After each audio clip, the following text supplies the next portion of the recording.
Hi అండి అందరికీ.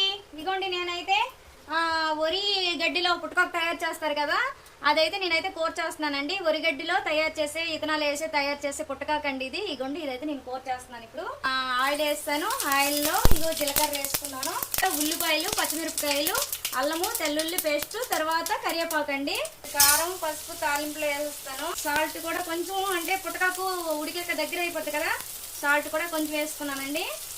ఇంకా అవన్నీ వేస్తాను కదా, ఇప్పుడు పుట్టకాకు వేసేస్తానండి. ఇంక నేను ఇదిగోండి ఇదైతే వేసేస్తున్నాను. ఇది వరిగడ్డలో పండించే పుట్టకాకండి, కోసమే మీకు నేను చెప్తున్నాను. ఇదిగోండి చూడండి ఎంత బాగా వచ్చిందో కలరు. నేను అంటే ఇంకా ఇదిలాగా సిమ్లో పెట్టేసామనుకోండి, ఇంకా మనకి దీన్ని సిమ్లో పెట్టేసి 2 నిమిషాలకి అనమాట మనం కలుపుతూ ఉండాలి.